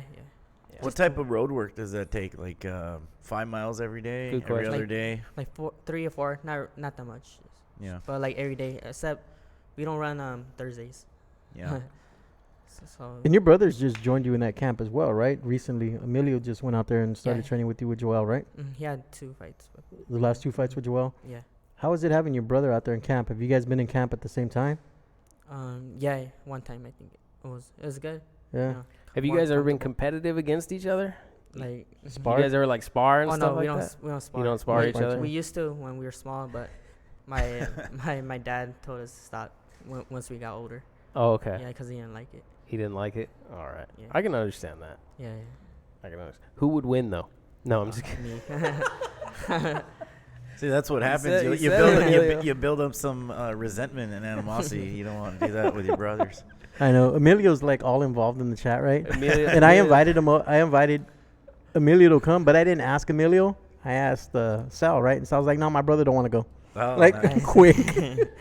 So if you didn't So get you know he didn't if you didn't get the invite, Emilio, I did invite you, but your brother probably just shined you on and said, "No, I'm going by myself." Nice. And then he just said he would beat you in a fight. No, I'm just, Yeah, and he said he'll beat you up he too. said he would beat you up. Pretty But- much. That's pretty much what he And told you're us. lucky your dad stopped the okay. sparring because I he would've- beat your ass. You know he's watching, so he didn't actually. He knows he didn't say all that stuff. Oh man. So do you guys run up in the mountains a lot, right? Training over there? On Saturdays, Yeah. we sometimes run what's it called? The tram Mm-hmm. in Palm Springs, I think. Oh, Oh, the yeah, tram, yeah. Yeah, that area. Not every Saturday, but like once every week. And then we do sprints on Tuesdays, and the sand, Oh, the nice. hill. It's pretty hard. So I can imagine you've had being at with that trainer, you've had some sparring with some big names, some yeah, some visitors over there. What who have you sparred that you can tell us that's kind of known? Diego De La Hoya. Oh, okay. I sparred him, and what's his name? Vargas, Francisco. Oh, yeah, right? Francisco Vargas, Francisco Bandito. Vargas. Yeah, but he was working with me. How about Duarte? Huh? Oscar. No, not him. Haven't I sparred haven't him. sparred him. I sparred the Olympian, some Olympian. What's his? I forgot his name. He's from The Russian cat? yeah, some Russian. Yeah. I guess he wasn't that memorable. No, I'm just kidding. I'm just. So yeah, I got some good sparring experience. Thoughts on Castano? How good is he? Oh, Chase Chase Athletics. Athletics asking how good is Castano? You know what? I see him as a little bit more talented than Munguia. Basically same style. He doesn't really have too much of a skill set boxing wise. He's an aggressor, and I don't know if that was just because of last night, because of the type of style he was fighting. They say style makes fights, so he felt he needed to be the aggressor to try to catch Lara.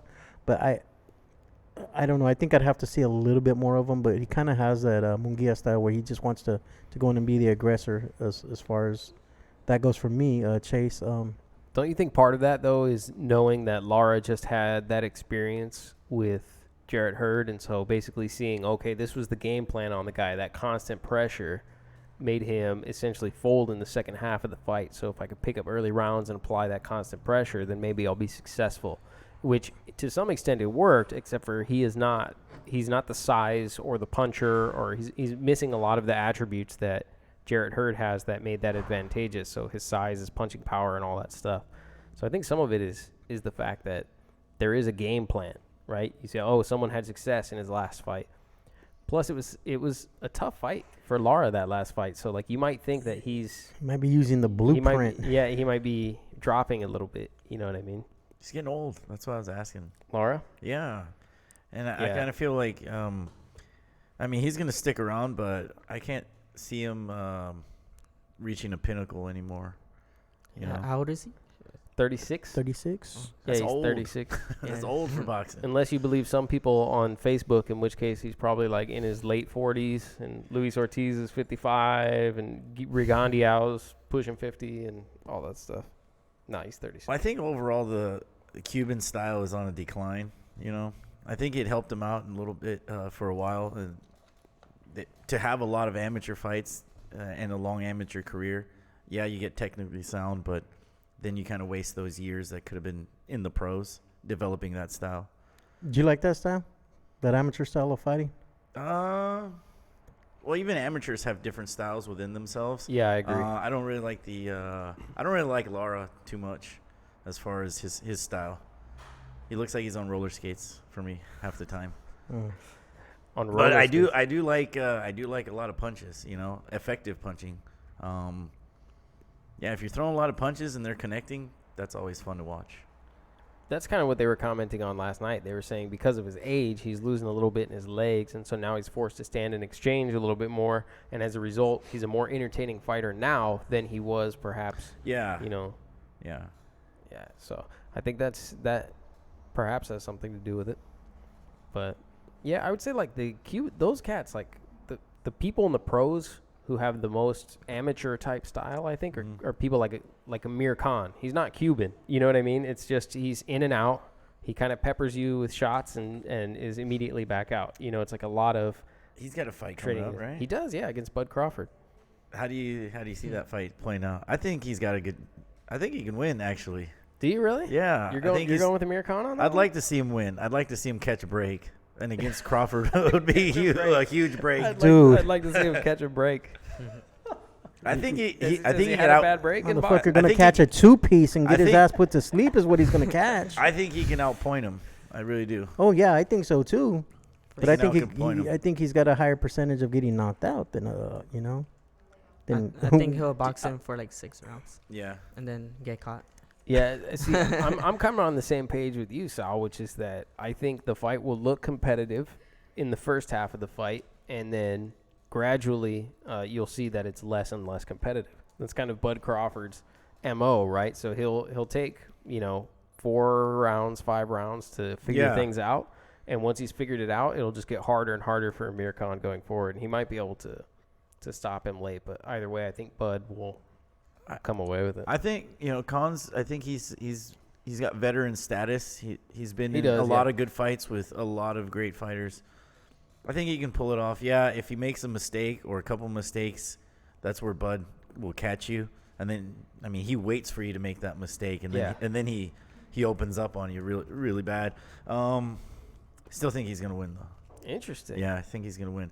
Yeah, and when Jose fought Bud Crawford, I thought he was fighting pretty good up until his legs started giving out. And I want to say that I think Khan's a better boxer than Jose.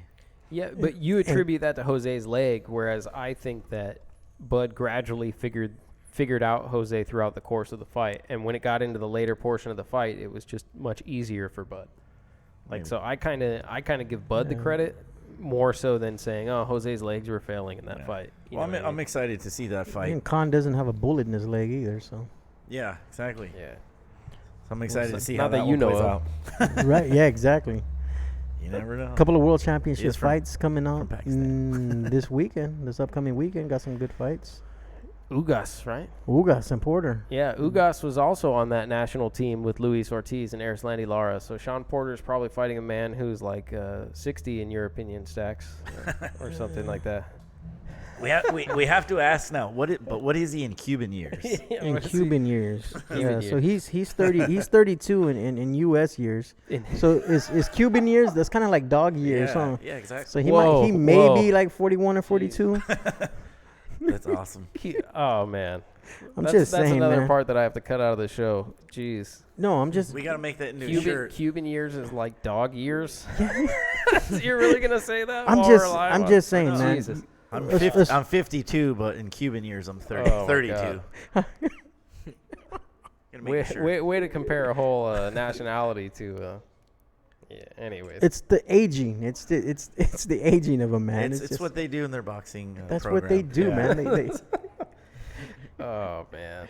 Are we Yeah. going to And that then- fight? Are we going to that Porter Ugas fight? It's in Carson, right? We are. Yeah. All right. Yep. Let's get some ringside seats. there you guys Yeah. go. Then Turning Stone that same night, you got 2 world championship fights. You got Dimitri Bivol against Joe Smith Jr. Oh man, I can't wait to see that one. The union worker. Somebody's gonna get knocked out. Somebody's getting knocked out. Yeah, it's gonna be a hell of a fight. Those are 2 hard punchers right there. Yeah. Holy shit. And then you have Maurice Hooker in the co-main event going up against Mikhail Lapierre. Lespierre. I don't really. That's a great accent you got. I've going on right there, never man. heard of that guy. Frenchie. Yeah. Your Actually, French he's, accent is spot on. I guarantee it. Yeah, I'm sure it is. What's his name? Pepe Le Pew?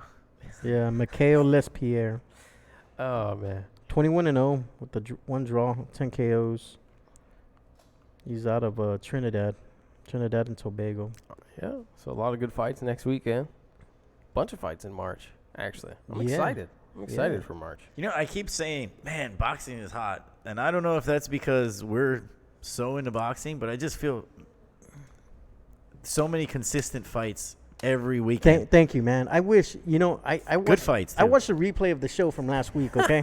I didn't watch it I when already was know there. where this is going. I was down in Mexico. I want to right? hear this. I was down in Mexico. I didn't get a chance to watch it. The service ain't that good. I got back and I watched it Sunday night. I watched the replay of it Sunday night. And I'm listening to the guy talking about boxing's dead because of numbers. Because the numbers aren't what they used to be, all right? Let me tell you something about the way they used to be, okay? Since the year 2000, there's only been 3 fighters that have captured 1 million pay-per-view buys. Oscar De La Hoya, Floyd Mayweather, Manny Pacquiao. That's it. Right? Yeah. So I don't know what this guy's talking about the way the numbers used to be. Yeah. Because who when in the 80s when there wasn't really pay-per-view, there was only Mike Tyson? Yeah. The point that I Sugar made Ray. also Come on, man. is that the biggest pay-per-views of all time occurred within the last 5 years. Right? So, Exactly. The biggest ones of all time all occurred within the last 5 years. They were not in 1980 or even in 2000 even in 2005. And if you 2005. look at some of these fighters, man, you look at Hagler, you look at Hearns, you look at Duran, you look at all these great fighters from the 80s, they were fighting a big fight maybe once every year and a half. Yeah, they were fighting a lot, but that's because they were keeping busy against dudes with like 2-33 records, man. Go back and look at some of the fights that Julio Cesar Chavez fought. Look at some of these fights that Leonard fought.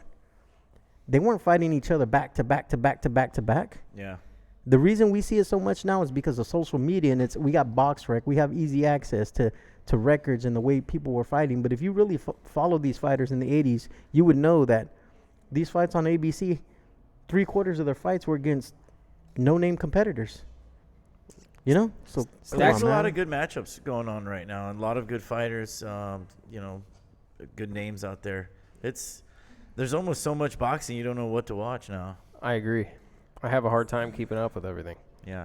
Garcia, did we say Garcia's fighting too, right? Danny Garcia. Danny Garcia, he is. he's coming up. Adrian Granados, he's going to be fighting Adrian Granados. Yeah, that's a good fight that's too. That's going to be a good fight. I remember. That's not no walkover for anybody. I think Granados actually beat Broner. Of course, everybody knows. Yeah, I mean, everybody agrees with that one. Even you, Sean? Yeah. Okay, good. Nice. Yeah, I think Ugas got a medal. He probably did. I'm not for sure what his amateur record was. In what? Sal's biggest influence. Oh, that's a really good question. Okay, good question, Chase man. Athletics. Sal, who's your biggest influence of boxing? Who do you look up to, man? Who's your influence of boxing, man? Who do you watch? Who inspired you Who to be a inspired better you? boxer? Or when you like- need inspiration? If Like you could what watch, boxer? if you could watch only one boxer, who would you watch? Miguel Cotto, Yeah, that's what I'm talking about. his body shots, and I like his body shots. Sal and I are on the same page. I don't know about you guys. But what big fight did Miguel Cotto ever win? It's Didn't Mar- what big Margarito fight? Margarito rematch. he did win the Margarito rematch. I mean, but besides that, who else? Not Manny, not Floyd. He won some big fights before he got really. I think really what famous. maybe Mosley. But like, That was a good fight. here's the thing. And I'm not putting you down. He's a great fighter.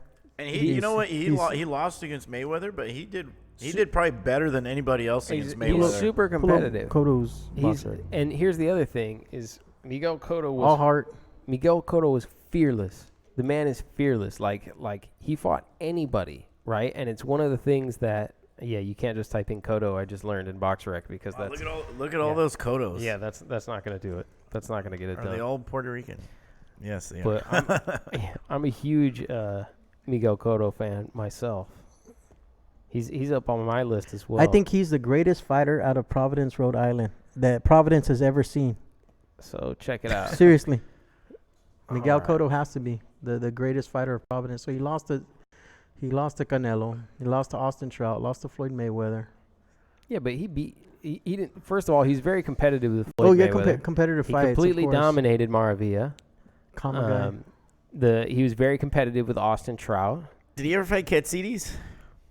No, I think he No, went up too no. big. He was too big by the time Katsides was fighting around there. Zab Carlos Judah- Quintana, Zab Judah. Paulie Malignaggi. Malignaggi. And that's when Zab Malignaggi Judah. was still undefeated. Yeah, like Judah's big win. Shane Mosley. Yeah. So Shane like Mosley. yeah, Oh, Yuri Foreman. that's what I Joshua was thinking about. Cloudy, Yuri Foreman. I love this fight. This fight with Yuri Foreman. Sal, did you ever watch the fight between Is that when he has no Cotto leg? and Yuri Foreman? Yeah. Did you ever watch that I fight? need to see. He had I what? don't know No the what? names. You should go His leg was YouTube. going out. Go YouTube Miguel Cotto and Yuri Foreman because the referee is incredible. Yuri Foreman's corner tries to throw in the towel, and the referee picks up the towel and throws it back Oh, I out of think the I see. ring. Yeah. And then asks Yuri Foreman, he's like, "You're the champion. Do you want to continue? Do you want to keep fighting?" Because it's because of his knee. It's not like he's not beat up. He just can't. He loses mobility in his knee. He He trips kept going, huh? and he keeps going. So he throws the towel out of the ring, and the ref's like, "Do you want to continue?" And Yuri Foreman tells him, "Yeah." So then they start boxing again. Yuri Foreman lands a combination, and the referee's like rooting for him. The referee's like, "Nice, Foreman. Way to go." Oh, hell no. So it's so funny. I think Dude. his who threw in the towel. His corner did. Yuri Foreman's corner did. I thought someone else did in the crowd. Oh no, I think it was his corner because they had seen that he basically had to stand there. He couldn't get around on his legs and stuff anymore. Hey, he beat Sergio Martinez. That's a huge He win. dominated Sergio Martinez. Your brother thought that he was your biggest influence, and now he's pretty upset, bro. He is upset. Bro. He's you, broke, upset. you broke his heart. That's a Wow. good one. Wow, That would have been a Sal. better Wow. answer. Yeah, my brother. Yeah, it would have been a better answer. Yeah, your brother was your influence, and you couldn't even give your brother props, bro. Also, this fight He against is too. Ricardo Mayorga is one of the most interesting knockouts I've ever seen. Shoot, I'd like to watch that because every Mayorga fight is interesting. The Mayorga fight, the knockout, he like Man, kneels yeah, that- down. Cigarette in Mosley's face during the weigh-in, Yeah. and Mosley slaps the cigarette out of his mouth. No, Yeah. and didn't you see Yeah, like when he he slapped that girl's butt? Slapped the girl's ass. Yeah. Yeah, slapped you- his girlfriend's ass. When you see the Ricardo Mayorga knockout, when Cotto finally gets him at the end, Ricardo Mayorga looks like, you know that thing the Undertaker does at the end of the match where he takes one knee and like Yeah, that's what Mayorga does. I don't know how to describe it. Like other when than that. I'm gonna miss Mayorga. the other knockout that was good was when Zab Judah did the stanky leg when Oh, he got yeah. hit at Oh, Consta Zoo, yeah, the Consta Zoo fight. But no, man, I think Miguel Cotto is That's a good fire, that's man. a good fighter That's- for you to that's a have Hall as of Fame as fighter an right there, influence. bro. Yeah, exactly. I mean, you know, if he was wrecking people with those body shots early on in his career. I mean, he must have had like 10 knockouts, Yeah. all from body shots Yeah. at least. if they put Arturo Gotti in the Hall of Fame, Yeah. they're gonna put Miguel Cotto in it. He's, oh, Miguel Cotto, that's he's- dude. Exactly. he's above and beyond. That's a first ballot Hall of Arturo. Famer right there. Y'all are tripping. Orlando Canizales is my favorite. Great. Emilio Sanchez. Orlando Canizales is his favorite. Canizales, I said that wrong. I'm sorry. Canizales. Yeah, Orlando Canizales. Who's your favorite fighter of all time, guy? Of all time? Yeah, I've never asked you that. Is it Linares, or did you say Linares was one of them? No, I love watching Linares now. I like watching him train. Yeah. I like all that different stuff. I think Coach knows who my favorite fighter is. Rigondeaux, no? No. Was that a joke? Yeah. No, it's not. It's probably Juan Manuel Marquez. Oh, Okay. that's right. Nice. And you, Coach? Oscar De La Hoya, just because I went to 2 of his fights, the Chavez fight, and then Ruelas in Vegas, Caesar's Palace, and just because I grew up watching him. But I mean, he inspired me a lot to get into boxing. Really, Oscar. I mean, coming from East LA, getting the gold medal. I mean, doesn't get any better than that, Yeah. What about you, Stax? My favorite fighter of all time is Michael Carball. Okay. Oh, dude, he had the best fight ever. With Chiquita Gonzalez, the That's first one of the best fights ever. He had got dropped twice. Ever. Yeah, and came back and won. And I remember there was a split pay-per-view. They had a Showtime announcer. They had Jimmy Lennon in there, Jimmy Lennon Jr., and they had Michael Buffer. Buffer was late, had missed the flight, and had showed up like jeans and a Levi jacket or a leather jacket to announce Carbajal. Jimmy Lennon had announced Chiquita Gonzalez. Oh, nice. Those two were the first. It was the first time ever that two flyweights had made $1 million. Wow. So They deserved it. Yeah. They let it all was a out. I could hell of- watch that fight 10 times and never get bored of it. yeah. You know? So, yeah, that's my favorite fighter, Michael Carbajal. Nice. I think we all have some interesting choices, you know? Like, you notice nobody said it was like Muhammad Ali or Mike Tyson or like, you know, there's like some stereotypical answers, I think. A lot of cats grew up on that. Manny Mota, Mikey or Spence? We already went through it, Manny brother. Mota? You have baseball to. player? Damn, Manny Mota. I'll summarize. We all picked Spence except for Stax, who we all knew was going to pick Mikey. I think he takes it personally on that fight. He's like, Mikey all the way. Why are you picking Spence? You say you pick Spence, and he can't hide the disgust in his face. Like, he's shaking his head. Head already. You're like, Errol, and he's like, shit. That's funny. Oh, man. But you can go back and you can listen to the watch episode. replay. Yeah, hit the replay. The rewind. Exactly. Be kind. Yes. All right. Before we sign off, I want to give a chance to, is there anywhere we should follow you on Facebook, Instagram, anything like that? Where should we hit you up? On Instagram and Twitter as Saul 80 Sanchez. Okay. And Facebook. Facebook? My name is Saul Sanchez. Saul Sanchez. Okay. I'll put it in the description too, so people have easy access to the link. After this, I'll add it for you guys. Manny Mota said, sorry, I was late. I got Mikey. Oh, he's with you, Stax. Look at that. All right. You got some support. Well, I'm sure I got a few people out there going for Mikey.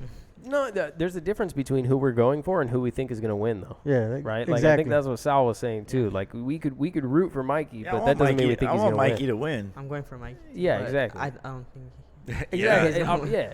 Like, we could root for Mikey, but think he's not going to win. You know. But anything can happen. That's true. It's boxing. Just boxing, you know? Just boxing. He has been sparring some big boys, though. I saw a picture the other day, and all of his sparring partners are humongous compared to Mikey. He had Alexis Roach in there with him. Yeah. Alexis Roach is one of the biggest welterweights out there. I know he doesn't have the pedigree as Spence, but big boy hits hard. Yeah, that's going to help him adjust, and we'll see how much. So. I think he had Yamaguchi Falcaio. I think that's how you pronounce his last name, a Brazilian Olympic guy. He's going to be fighting next week against Paul Mendez. And that guy's like a middleweight, a 160-pounder. So he's had some big boys in there with him. He should be sparring, what's his name? Munguia. Yeah. Oh, that'd be interesting. That would be interesting. dangerous. See if he can handle those shots. Yeah. Yeah. I think Errol might take Jaime Munguia, actually. Yeah, I think so too. Yeah, I think he would. And I think if Errol went up to 154 and challenged Munguia for his title. And I think one of our future guests, Mr. Jesse Vargas, who will be joining the show in probably the next few weeks, I think he takes Munguia. I've talked to Jesse, and they're going to be setting up that fight. They're trying to set it up for the end of the year. And I think he's going to catch Munguia at the right time because Munguia is still real raw. In my opinion, still very raw and doesn't have that boxing. He can get outboxed. He can get outboxed by Jesse, and I think Jesse can take it to him. And that would be Jesse's it'd be a title for him in his third different division. So it'd be a big win for Jesse if he were to move up to 154 and take that title from Jaime. Yeah. I think as much as I hate Broner, I think that was one of his best performances against Jesse. Yeah.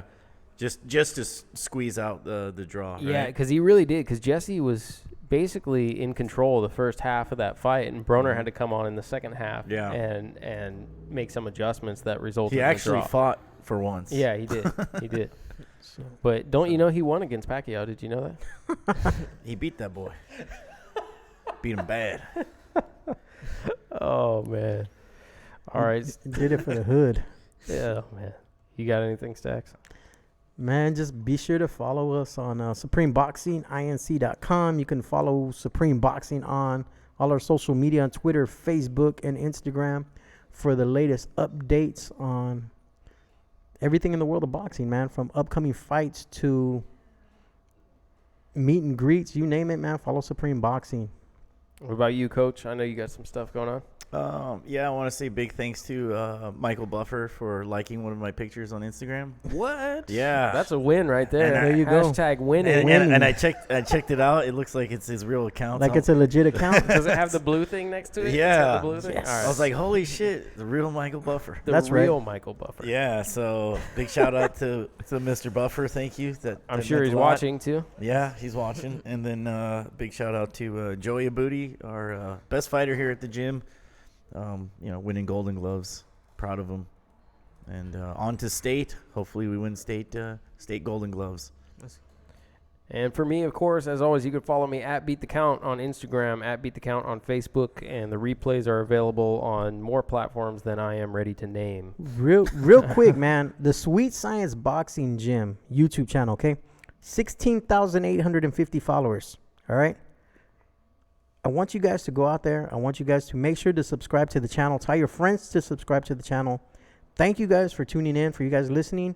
When we get to 17,000 followers, that's only 150 away. Whoever the 17,000 followers, and you guys know you're the 17,000 follower, we'll find out who you are. What do we give him? We'll give them a T-shirt, man. Oh, heck Give them a T-shirt, man. We'll give you guys a T-shirt. Absolutely.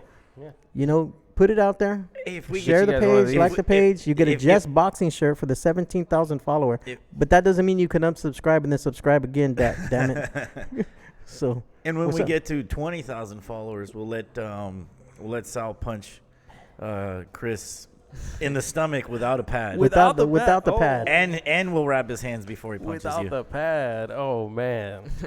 Oh, man, that would be embarrassing. That's what we're doing for a That 20,000 would be So celebration. let's just get the word out there, man. Yeah. This is the hottest new show in all of boxing, not just Southern California, but the Beat the Count podcast.